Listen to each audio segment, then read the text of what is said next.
with a great crowd. I have Gordon Firemark, Elsie Escobar, and Hillary Rousseau, special guest in for today's fuzzy logic on reuses, remixes, and reviews of podcasts. We're going to discuss, are they hurtful? Are they harmful? What are some things to watch out for? What are some places they can help us get our message out? And most importantly, if we get in a pickle with them, where do we turn? Please roll that intro, Bree. Here we go.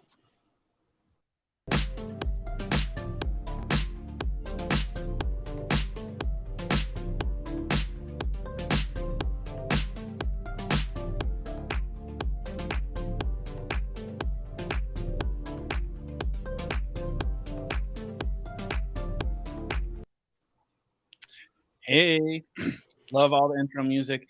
I want to jump right into it though, because my goodness, this is everywhere. I looked up right before we hopped on. I looked up YouTube videos that are, what do I do when my content is stolen? Like very straight to the point, Gen Z style. What do I do when my content is stolen, or somebody stole my content? Because it's like a review of the review of the review, and I got such a litany of of things popping up.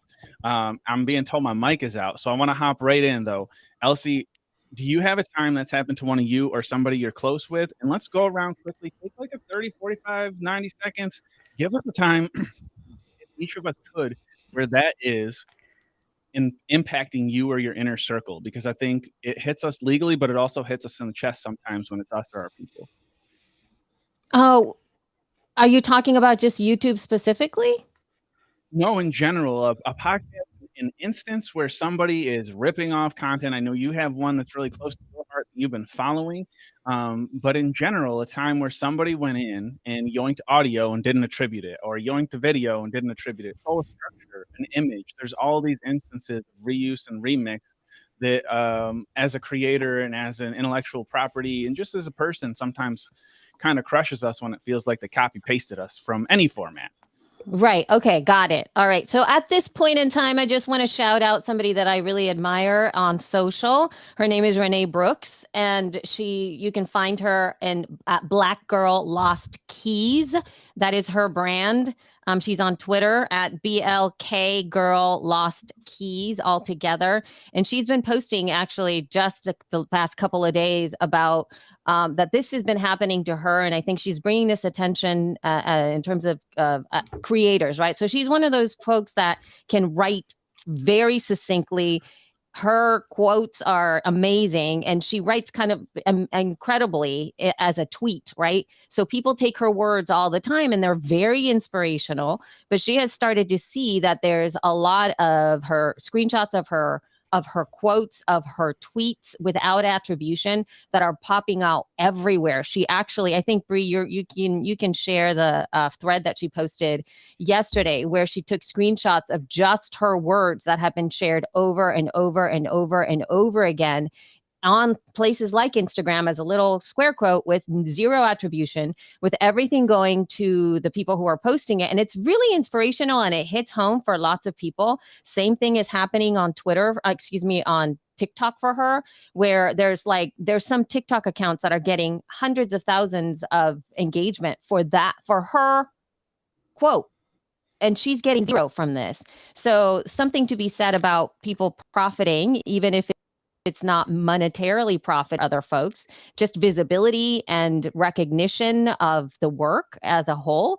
And the fact that she really is making her living off of creating content. And so it's something for us to look at. So that's my example to bring to the table. Appreciate that. And since it's so recent and so relevant, I wanted to make sure I brought it up. These are some of the screenshots that she posted. And you can see there's dozens of them. It's not one instance. It went viral with no attribution, which is the worst way it seems like it could go. How about for you, Gordon? How many times does this hit close? I know in your profession, it's probably all the time. Yeah. I'm trying to think of the number of times per day that I, as an entertainment and media lawyer, have to look at questions about they stole my stuff, or how do I get permission to use the stuff, or whatever. And then I have to multiply that number of times per day times the number of days I've been practicing law for 31 years. So, this is what I do as a lawyer, is address these kinds of concerns and focus my energy on questions of intellectual property and where those boundaries are, and so on. In my own personal stuff, I've been pretty fortunate in that the stuff that I've had other people copy and lift is stuff that I've given away and put out there for free anyway on purpose. But where it stings is, hey, I give away that stuff in order to attract an audience, to drive traffic to my stuff, to get them onto my email list and things like that. And when somebody uses one of my products or writings or creations and doesn't give me attribution, that hurts me economically. And so it does happen. I count my blessings that it doesn't happen to me often. Maybe that's a reflection on the quality of what I'm putting out there. I don't know.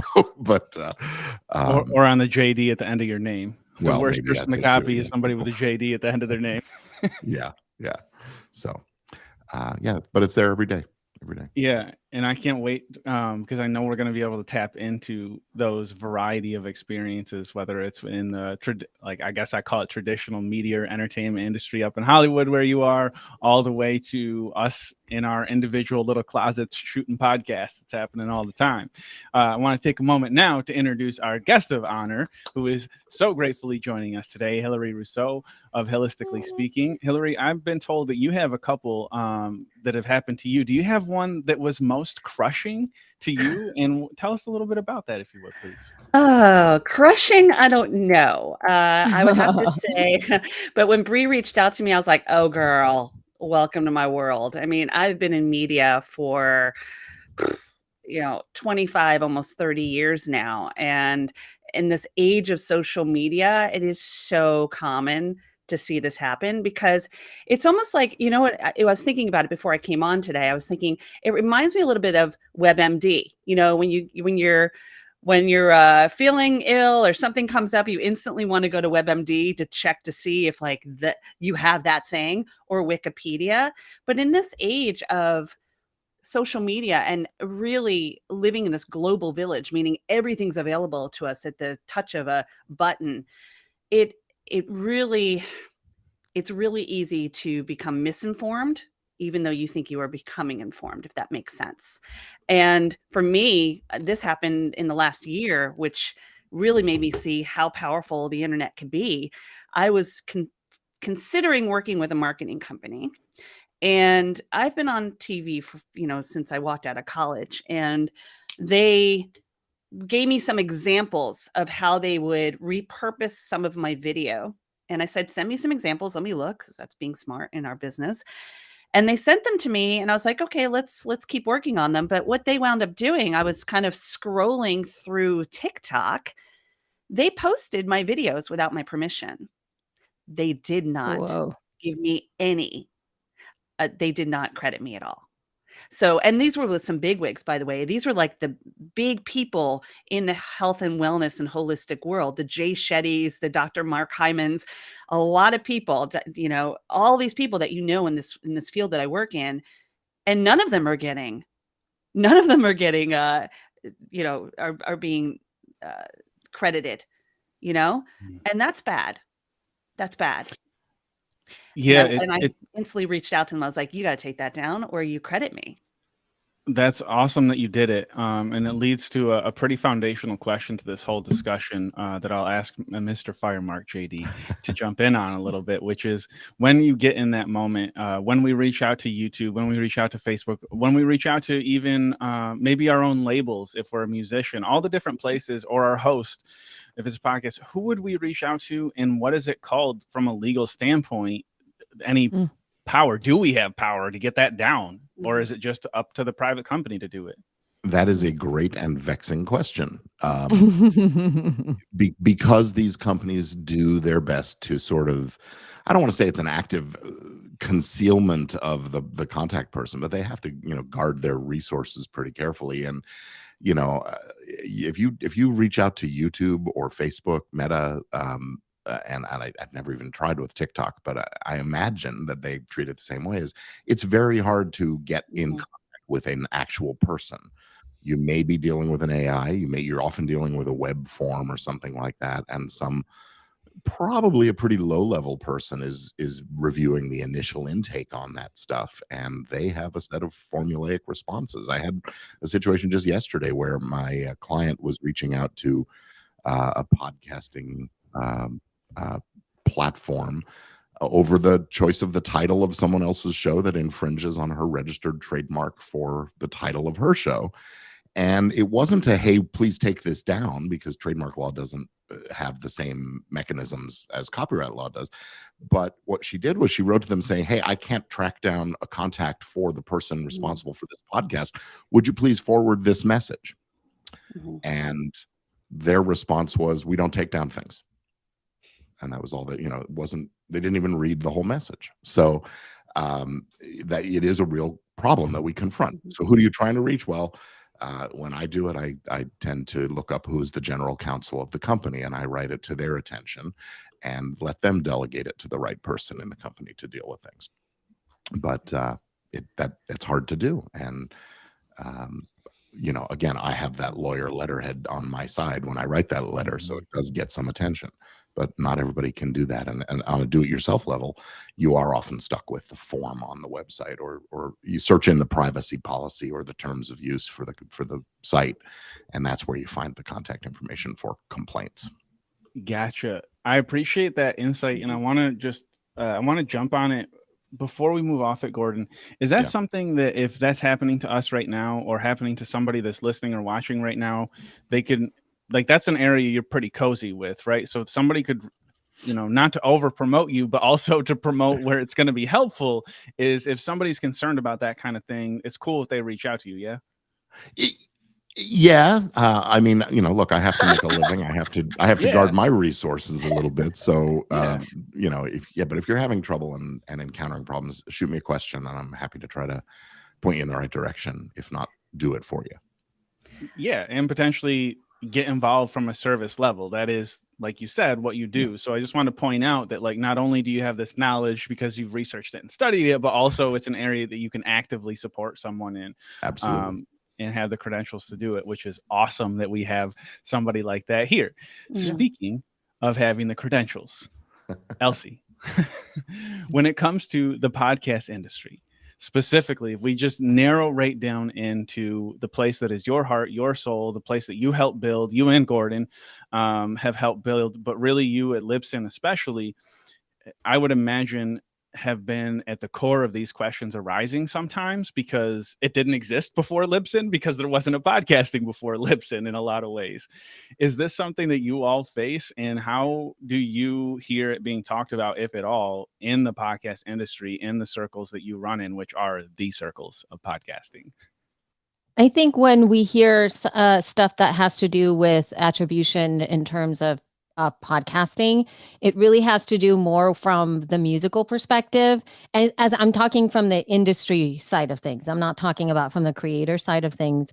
Podcasters using copyrighted music is really big still. Podcasters often think that they can just use whatever song they want inside of their content.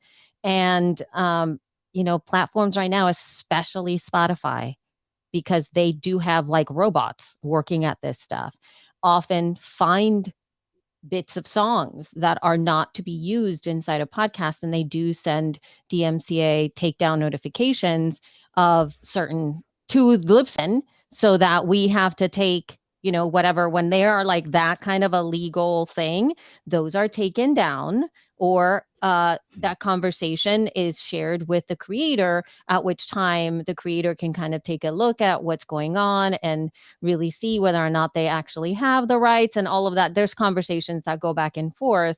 But oftentimes that's where it like really lies into things. From that perspective, it's a little bit harder, I think, and we don't see it as often if somebody uses like a snippet of somebody else's show, because most of the time they're not being used to copy somebody else's work. Usually they're used to illustrate a point or a conversation. What we did see and have seen also is that because there are a lot of free podcast hosts out there, and they're able to sometimes grab entire podcasts and post them as their own.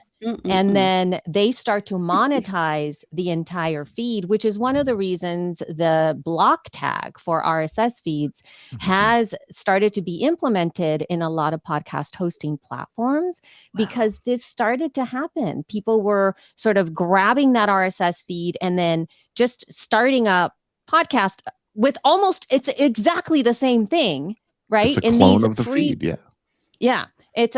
And they would start to monetize them, because with a lot of the free podcast hosting platforms, one of the ways that they make money, because you do have to make money, is through ads. And so they were just having that in there, and they would start to make money based on the content, somebody else's content. And it really was the ads that were garnering that. And that was really rough, because obviously people would find out, the podcaster would find out, and they would have to reach out like, this is not my thing, and you got to take that down. So it was taken down, and it was addressed, and it did start. It's not that as big of an issue, but it is still happening. Some feeds are still being cloned here and there, but again, we had to kind of move into providing that opportunity to have a block tag. And what that means is it's sort of like a change of ad. It's like a double opt-in kind of a thing. You know what I mean? If somebody's trying to grab something, they need the code to be able to do the other thing. So it's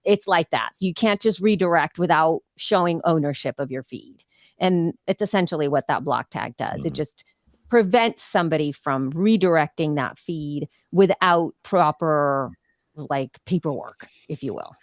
How would somebody know if they had a block built in? That's like brand new information for me. I'm so curious about that. If I were to go to one of my host sites, would that tell me, or would I have to message them and ask them?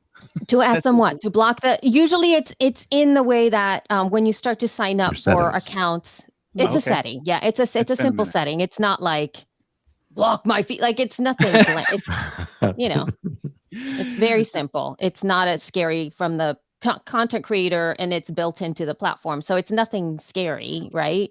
But you can definitely set it up. And mind you, I mean, that gets us to other issues that maybe we can talk at a different time that have nothing to do with this. But if you do have a co-host and you guys break up, and then who owns the feed, and they want to take it, and now that person has it blocked, and now how you get it, that's a whole other conversation. But that's also an issue. So you always have to think about it from those perspectives as well, where, you would think that that's a really positive thing, but there's times where it could not be a positive thing, especially if maybe it's your work and somebody else has it now blocked and you can't get it. So there's all kinds of nuance to all of this stuff in terms of creators. Thanks for breaking that down. I like that you made sure it's not scary. I appreciate that. I like that it's not scary and B, easy to get a hold of. But that was like new insight for me. So I really appreciate that. It's been a while since I listed or launched a new podcast solo to even have seen that setting. So it's neat that that's included, and I appreciate that. I mean, that's the podcast industry doing what it does, which is protecting people. Don't you think, Gordon? I feel like that we do that as well as anyone. I feel like it's going to pick up, though, don't you, Gordon? I guess that would be my question. You've been on YouTube for a while, and I think the YouTube podcast thing, for instance, that could change things a little bit.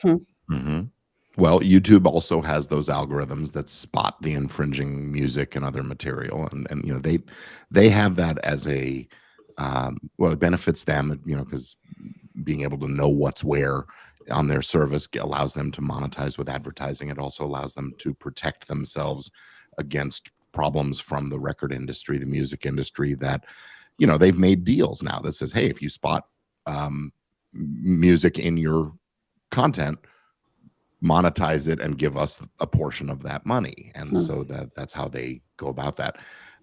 So it's in their economic self-interest to do that. But again, they aren't able to detect a snippet from a podcast episode or a snippet from much else. Some television programs and films, they're now able to do it. But the real onus is on the content owner to whack the mole every time something is coming up and being copied without your permission. I think that's just the world we're living in now, and I don't see that changing anytime soon. I guess AI and the algorithms will get better as we go, but for the short term, that's where we are, and that's what we have to do. You know, the law has its place here, of course, but ultimately it comes down to practical enforcement of those things. So, Yeah. Hillary, how's it hitting home for you and your world? I know you work with a lot of probably very independent in the cloud, like, because you are at the ground level in terms of the work you do, speaking with a huge variety of people.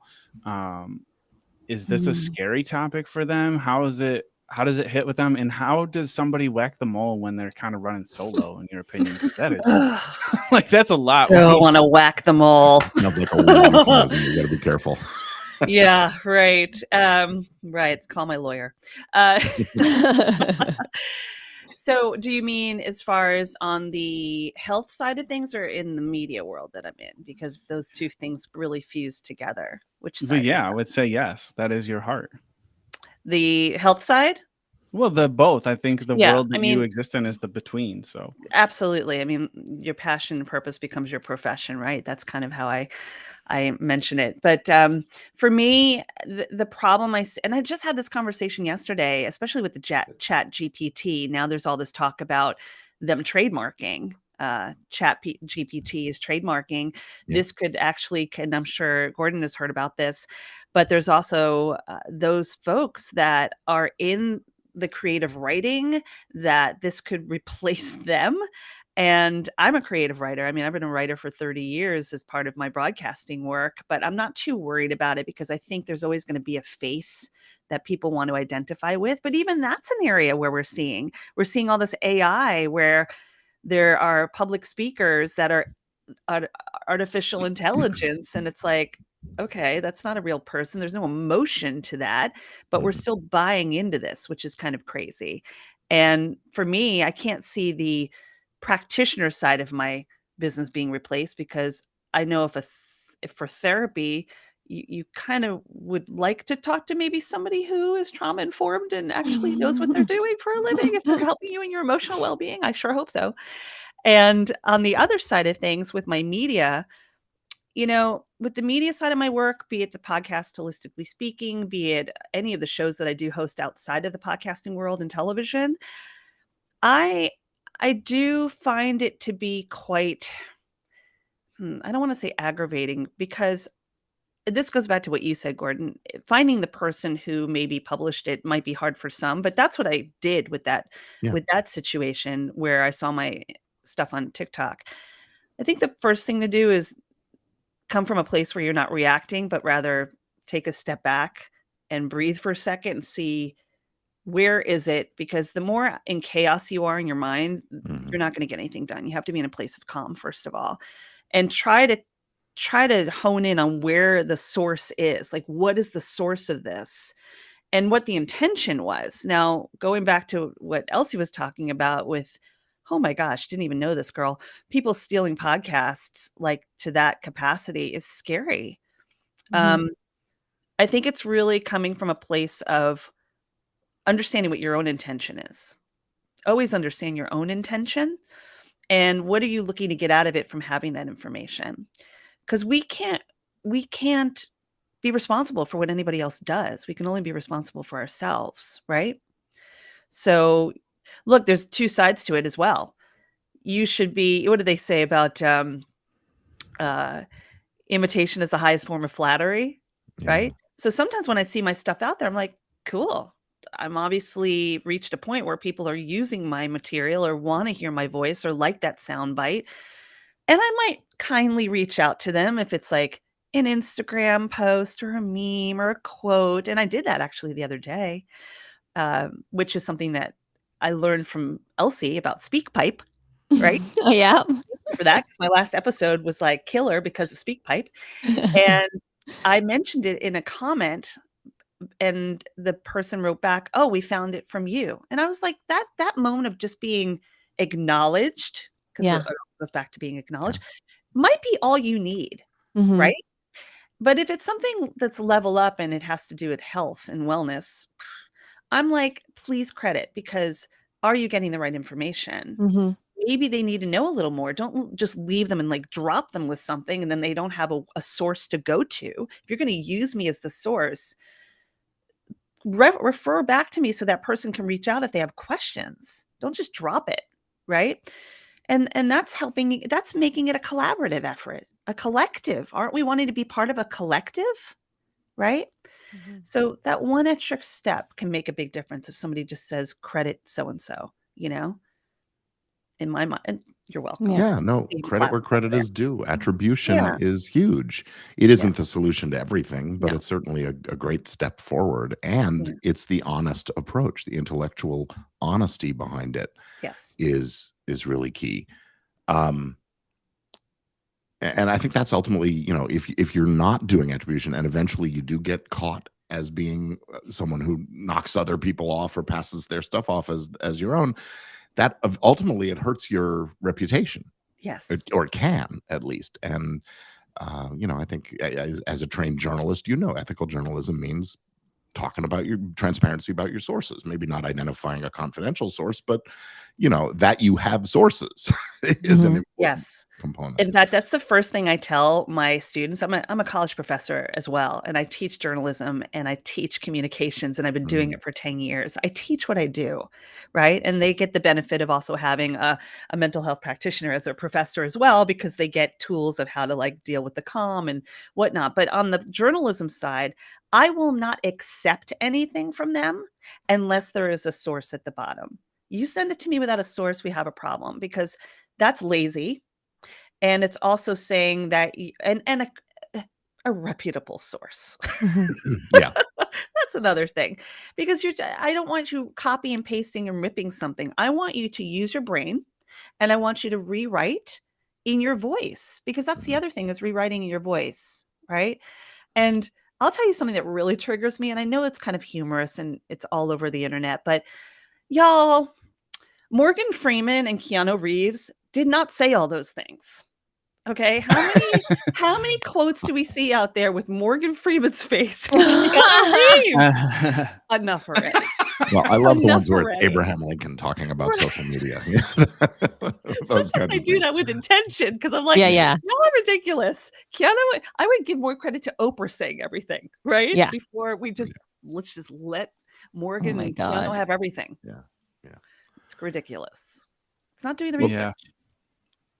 let me Go ahead, answer this Gordon. question that's on the Yeah, screen here. please do. What are the chances I can use the likeness of a cartoon character as part of my logo? I Mm. would say that's 1 in 100 million or so. I'm sorry, Jesse. I actually, when I was in law school studying this stuff, I worked for one of the big animation studios, and my job was to put a stop to exactly this kind of a Mm. thing. And I can tell you that the law hasn't changed in 30 some years, and the owners of this stuff, their perspective on this hasn't changed in in all those decades either. There are a few exceptions where you see a cartoon character as a mascot or a logo. I myself am an Oregon Duck, and they use the Donald Duck character as their school mascot logo, Mm. and that is because there was a deal made by Walt himself back in the 1950s that made that possible.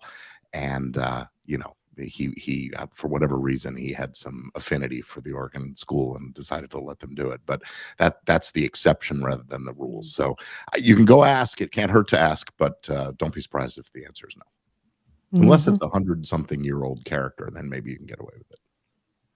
Yeah, in the Mm. public domain. Amy writes in. By the way, thanks everybody who's watching and listening and hanging out with us both now and in the future.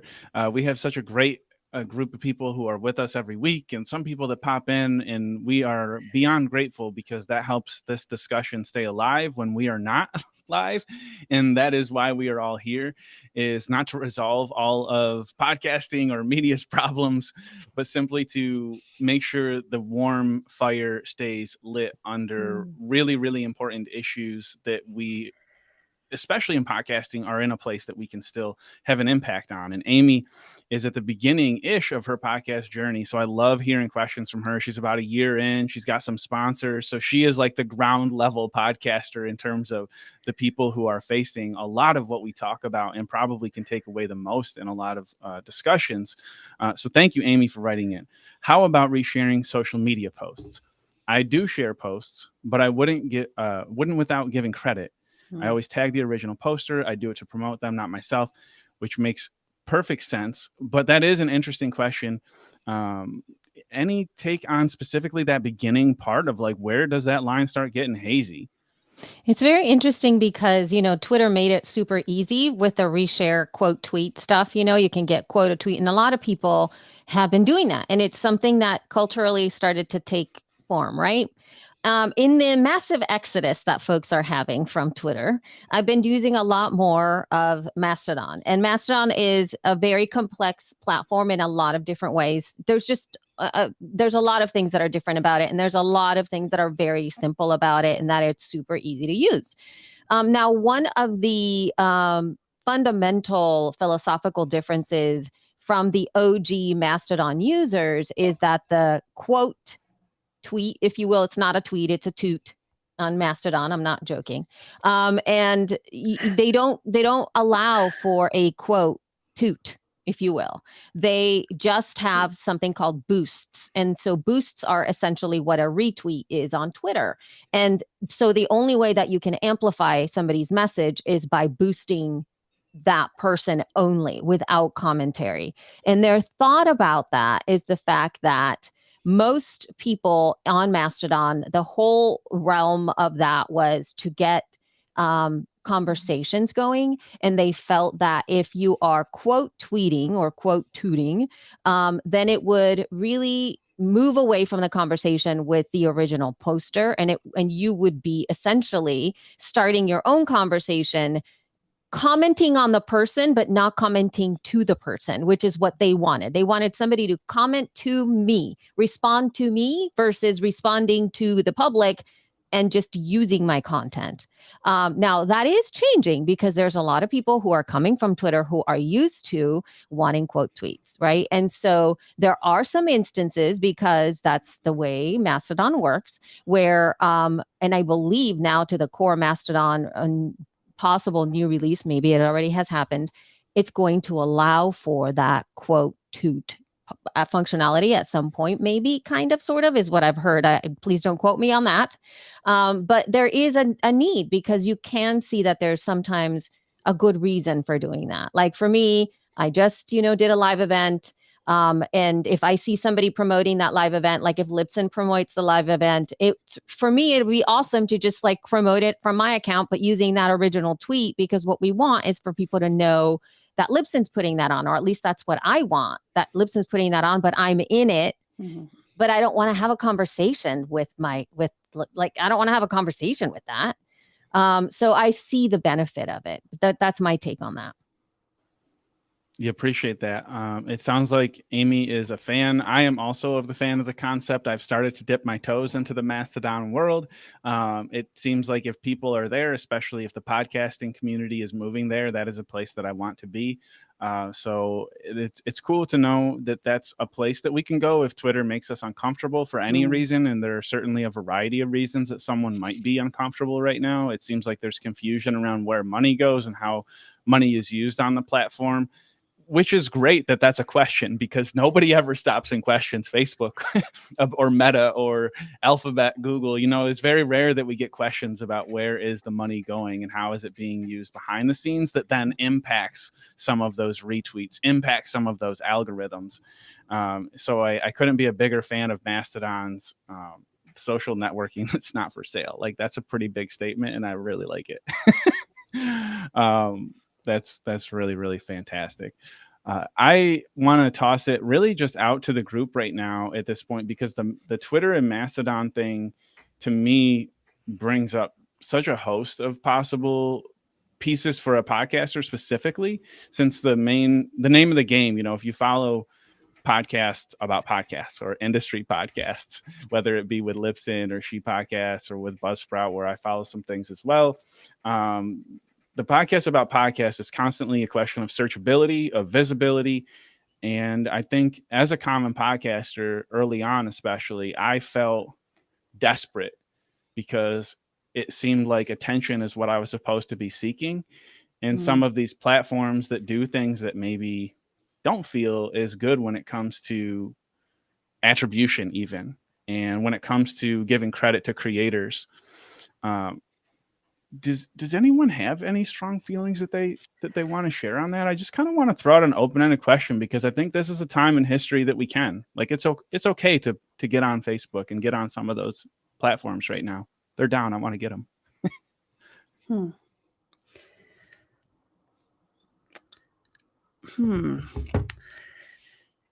Gordon, we can't hear you.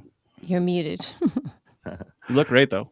Trying to be respectful, but what I was saying is, one thing I would just want to add to the conversation is that, even though Mastodon has this different approach to the retweeting, I guess it is, or whatever you want to call it, where there's a will, there's a way. People will find a way to capture a screenshot and post it somewhere else, or copy the text and copy and paste, and those kinds of things.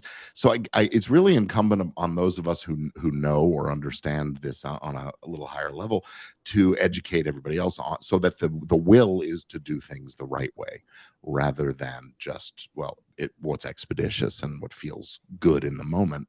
Let's train ourselves with some best practices and our communities to respect the intellectual property, the intellectual contributions that other people make, even if you don't think of it necessarily as property. And there's a big debate about whether what comes out of our brains should be property right off the bat. And the law doesn't protect it all, but a lot of it is can be protected, I should say. So we need to, I think, just do a better job of building a community around the idea of the value of the contribution being something to honor.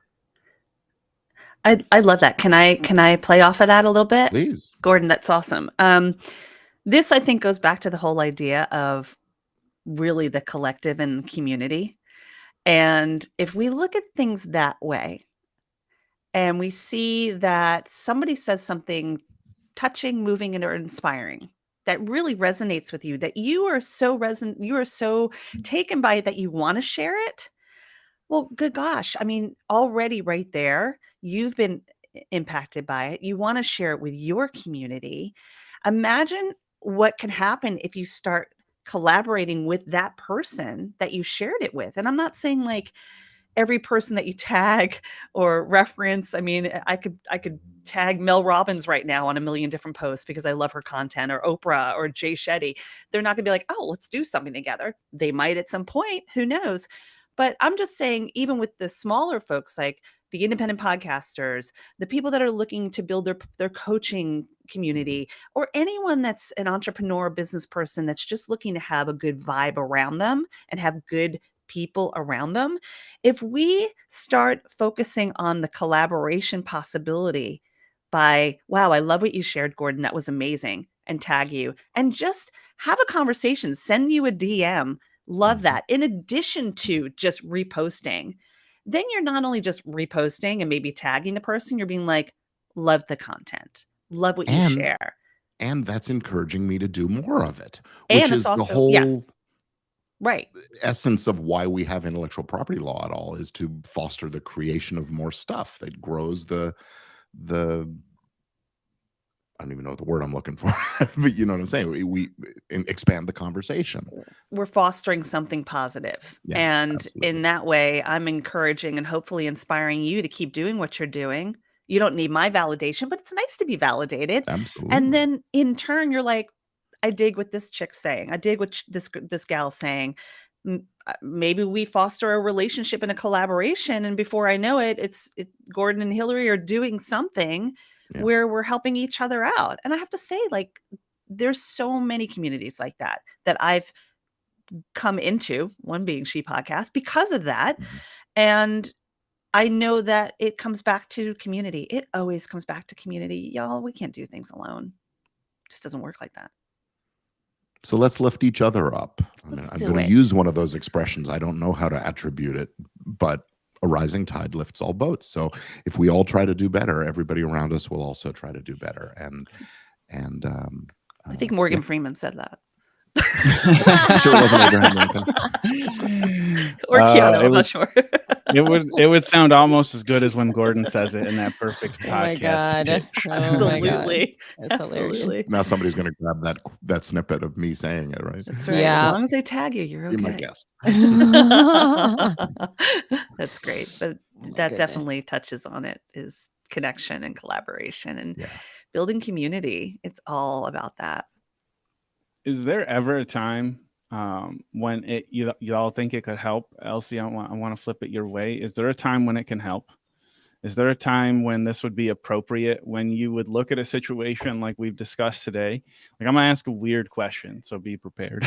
Is there a time where somebody could copy paste, not attribute, and as a society, as a culture, as a people, where we would look at that circumstance and say, I think that was for the right reasons, even if it's not legal? Oh, in terms of legality. Oh, yeah. There are times, there's a lot of folks online, like with anything else, you have to look at the other side of the equation, right? So there are a lot of folks, especially activists that really do a lot of the work on social and are working under the guise of a pseudonym where you don't really know what their names are.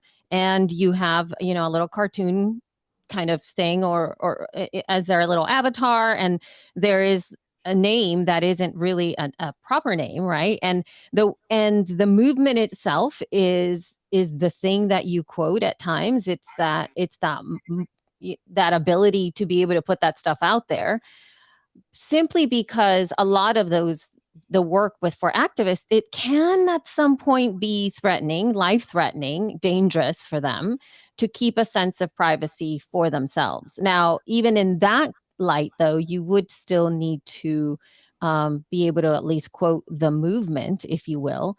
And I have seen some although I really would love to know who said this. There's a lot of those anonymous quotes that are out there that I've seen where I'm like, that's a phenomenal quote.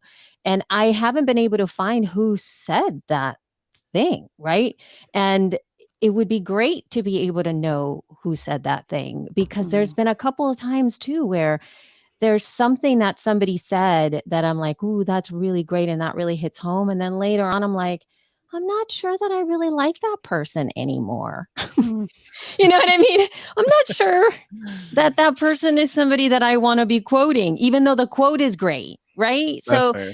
there's a lot of nuance that starts to come from that.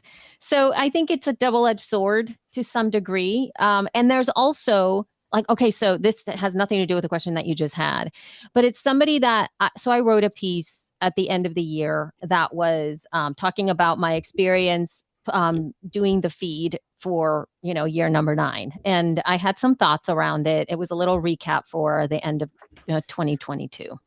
And one of the things that I wrote in that little piece was one of the headers of my piece said, "The grind is real, the joy is essential." Like that's what I wrote, right? So that was one of the things. That was a header. I remember I was writing and that came up real quick because I was trying to okay, what really quantifies my idea around this thing, and I put that up there. I don't know if that was the first time I said that, but I put that there. And then I had somebody from the She Podcast group that it really resonated with, not from my original post, but because I copied and pasted my own work into a comment to answer a question within the group. And then she created a piece of art with it. So she it was really cool.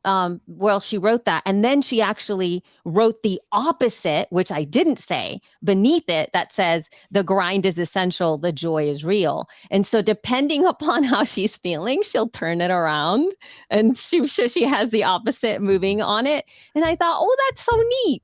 But it's like, did I really say, did I need attribution for that? That's really neato. I think that's so cool. I like that she put it out and she built on it, right? Creative Commons, which is fine. But I don't know. I mean, I think it's fine, but then what if she started to sell this, right? Yeah,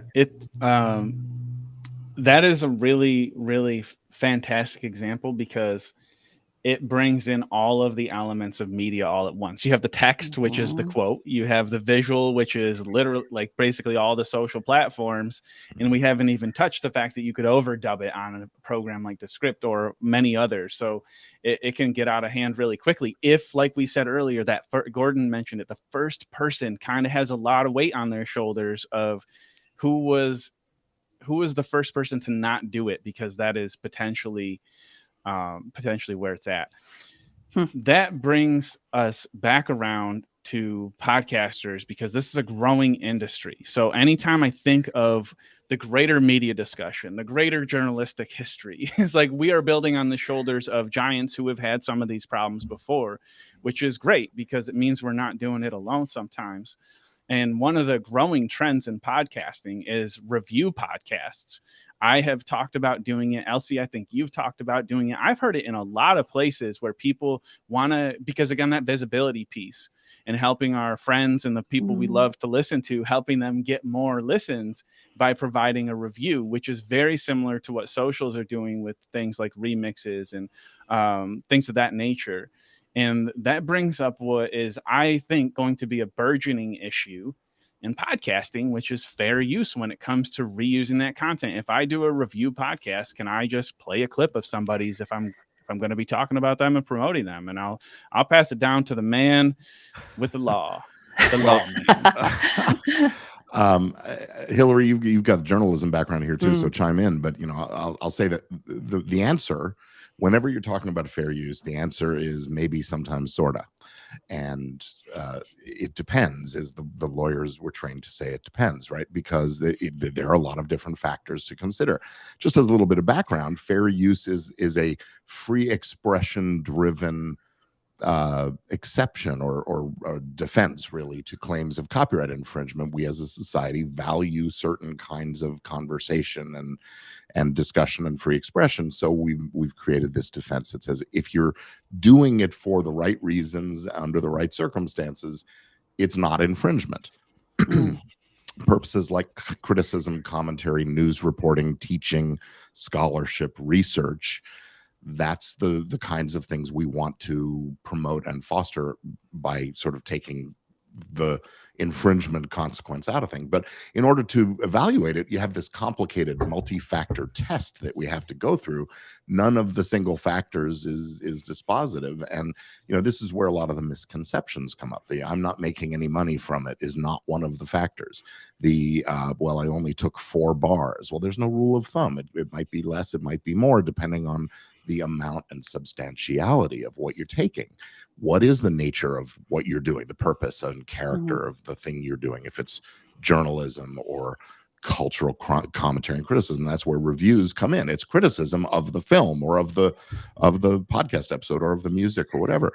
As long as you're not taking the whole thing and creating a substitute listening experience, you may be on solid enough ground. We're waiting now, just so everybody understands, this summer we will see the Supreme Court of the United States issue a ruling in a case called the Warhol Foundation versus Goldsmith, in which the photographer who took the iconic photograph of the music artist Prince, that was later turned into a magazine cover by Andy Warhol.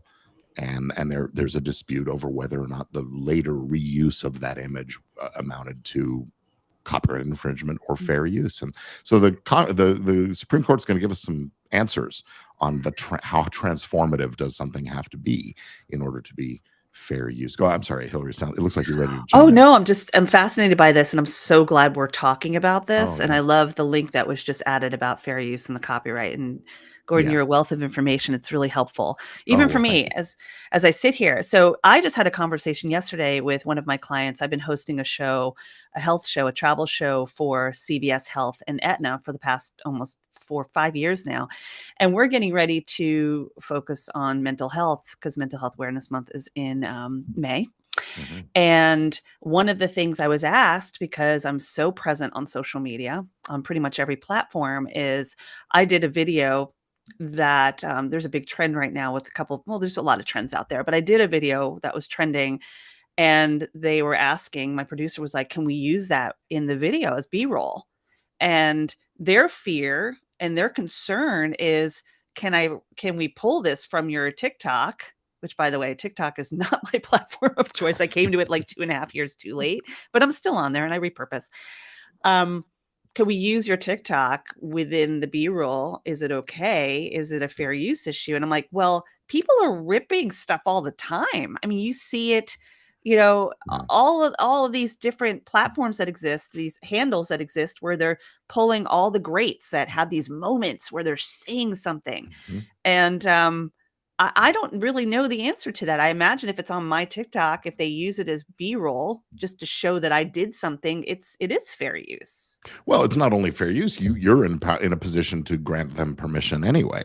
Right. But were they allowed to do that with somebody else's TikTok without asking for Yeah. permission? Again, it depends. I is mean, the could answer. TikTok come after them? No, you can't use that because it's, that's the real question. I think they're concerned about that, but it's like, Yeah, there are who's questions not about using videos? What's that? Right. Yeah, there are questions about the look and feel of the Right. of the site for TikTok as well. But yeah, I mean, yeah, and screen captures is a big area for this. Yeah. Um, it is definitely a challenge, and is not something that ordinary creators on a day-to-day basis should be assuming anything about Right. fair use. My biggest fear, and the thing that I hear about often, is, well, I'll just use fair use, and they'll just assume that, well, if I don't do that, if I do it this way, I'm okay. The problem is we have to do the analysis for each individual clip or piece that we're using, and there are times when you might think it is, and then someone else thinks otherwise, and then you have a DMCA takedown, or worse, you have to hire someone like me to defend you, either in a letter writing campaign or worse yet in court. And relying on fair use as your excuse for taking things, I think generally is not a good idea, unless you really can't get it any other way, and you're doing important transformative stuff. Yeah, C&D letters are never fun to get. Yeah. No Nobody wants one doubt, of no those. doubt. My favorite part of the whole conversation, of course, is the only way we could possibly even kind of know for sure is if we had a lawyer on staff at all times to look at every single use that we had, and somehow the attorney's college roommate would be the one prosecuting if it wasn't fair. So it's therein lies the lawmakers feed the lawmakers sometimes, huh? And we love to have the conversation. Don't get me wrong.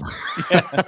My dad was an attorney, at criminal defense lawyer, and so many of his friends are lawyers in different areas. And he always used to say, surround yourself with people that massage your neurons, meaning like, don't always have the same kind of person around or the same kind of attorney, or have different people that do different things, right? Because we need our posse of where to go, people that we like trust. Exercise builds strong muscles, mental exercise builds a strong mind. Absolutely. Yeah, that was Keanu Reeves that said that. Doubt.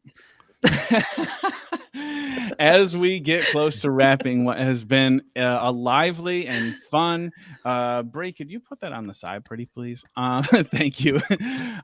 Discussion on the reuse, and like so many discussions that we've had on this show over this season, I think we're at episode 10 now, and we have covered a lot of topics that, like, honestly, every time I reflect on them, we could do a whole branch off series of another 13 episodes on each topic, because there's just so much to consider all the time.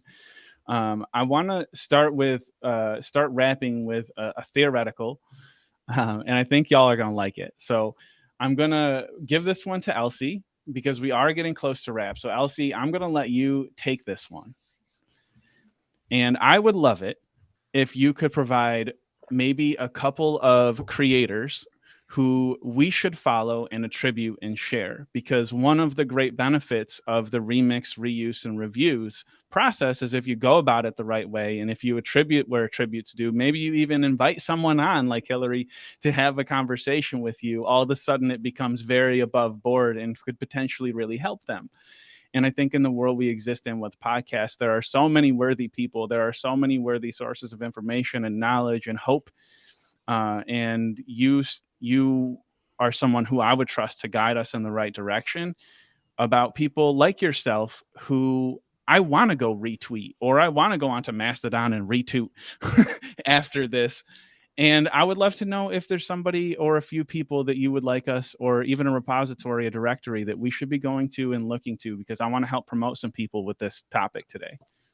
Oh my gosh, this is a rough one. Well, first of all, Renee Brooks is incredible from Black Girl Lost Keys. We have already mentioned her before. I think that she's a plethora of information on Twitter, and I really gravitate towards her because she's probably one of the only Black women that is really addressing neurodiversity out there. Because as we know, most things in the medical industry and all the stuff are very leaning towards just white men as a whole, really, and women in ADHD is a whole other thing, and then Black women or women of color with ADHD is a whole other just conversation. So the nuance that she brings to the table to me is really a fundamental thing that I really love to have when it comes to Twitter. And I love her simply because of the way that her brain works, and the way that she puts herself out there, and she's got a lot of very unique, original thoughts, and that is really, I just really love to see what she puts out there, for sure.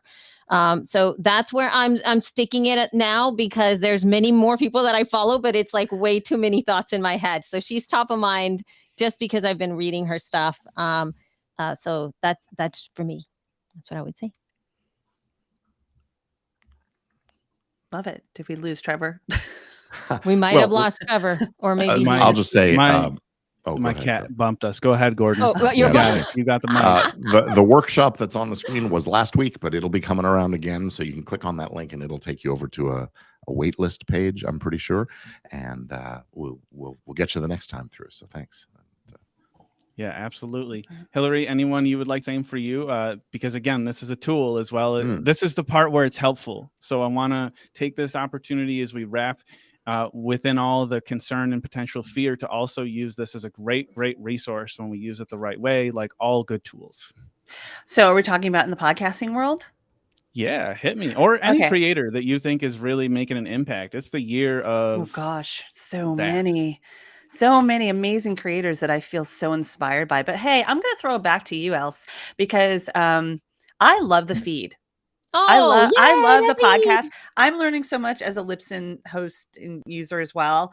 And there's, I don't know half of what I need to know. So, and I've had my podcast for almost 3 years now, and it's very different from the regular broadcasting world. The world of podcasting is very different from television and print, and I'm learning. So I appreciate you and your space and learning from you, and just really being open-minded to new creators and possibilities. I mean, I can go on about so many creators that I feel are truly in the space, but I'm going to throw it back to you, Elsie. Oh, that's so sweet. Thank you. I Not because I'm here, that. just because I mean it. Thanks. You're welcome. Yay. I'm going to highlight I'm going to highlight a couple of my favorite creators, if you don't mind. On I don't remember what his platform of choice. I think it's probably Instagram, but Nas Daily is a guy from, I want to say, Palestinian fella who is he just does great inspiring content. He visits places all over the world and just sort of deep dive into the culture and the people in just a couple of minute short videos. But they do a great job, and they've got a really positive mission behind what they're doing. So check out Nas Daily. And the podcaster I really admire, Jennifer Briney, and her show Congressional Dish does a great job diving deep into what's going on in government in the United States. That's good. She brings a tremendous perspective to things and really does the research. She's doing real journalism, and I bet I always like that. So Congressional Dish is that show. That's great. And real journalism, in my mind, and this is something I share with my students all the time, be a compassionate journalist. Yes. That is so important. We're losing sight of that. And that is an area that I think is so important to focus on, especially in this day and age where, and I work in trauma, that secondary trauma is so common for journalism, and we see it all the time. You don't have to be present and be the person going through it, but we are dealing with it. So coming from that place of compassion is so important as a journalist, and it's been lost. Yeah. Yeah, no doubt. True. And as I always say, I won't stop beating that drum. The industry of podcast has this platform because it is new. It has this platform because we do stand on the backs and the shoulders of giants in the media industry who have screwed some stuff up, but also have taught us some of the ways and cleared some of the paths and now provide us some of the experts like Gordon Firemark, who is an entertainment lawyer and is now the podcast lawyer. You know, like resources like that are invaluable to us as independent creators. And I just want to quickly shout out our group Creator Lab. That is what we seek to do, is continue to push conversations like this. Not because we are going to resolve them, not because we are right, but because we want to keep them on the forefront and hopefully have an impact and keep them going. On behalf of this whole effort, which again, I think we're about 10 episodes in, and I feel like it gets deeper and better every time. I cannot thank Elsie, you for leading us in all the ways you lead us, including inspiring us in pre-pro, bringing the fire when we need the fire, calling us to attention when we need the attention, and keeping us on our P's and Q's. It is invaluable what you bring to us as a group, and I cannot thank you enough for that. So thank you. Hillary, of course, thank you so much for stopping by. To have any guest pop in for a whole session is amazing, let alone somebody with a journalism background who has the credentials to back the words. Thank you for being that person with us. It is great. Also, I appreciate the vibes and the plants and the salt lamp. It keeps me in the right place. Thank you. And Gordon, as always, you are the man with the don't get busted. You know what I always say. It's not that this is legal advice. It's that it's going to give you some guidance. Always consult your personal attorney. And if you need some help, consult Gordon. He is here to protect you. He protects a lot of people in the podcast industry. And similar to Elsie in that way, has really provided such a foundation for us to try to continue to do the right thing in the right ways in this industry for the people that we care about, and they don't always look like us. So as we go off into the creator space after this, please go support the people that we talked about today. We will be sure to drop them in the notes. Bree in the background, thank you so much. We could not do this without you. Big clap for you, Bree. Next week, we have what has been a topic for so long. This is a build-up topic. Oh my God. Ratings, safe spaces or targets. We will get into how our world regulates, both from a legal, from a social, and from an ethical place. Are these safe spaces or are these targets? When we create these subcategories and groups, it is going to be a great discussion, I have no doubt. Everybody who listened and tuned in today, everybody who supports us, everybody who was at PodFest last week, again, thank you so much. We wouldn't do this for no one, because we really want to create a movement around the ethical portion of this. There are so many considerations, and how you feel as a human being about the people that you care about is so important, and that is called ethics. Thank you so much for tuning in today. Bree, roll that end credit, and we will see you all next week at 8 a.m. Pacific, which is 11 a.m. Eastern. See y'all. Yay.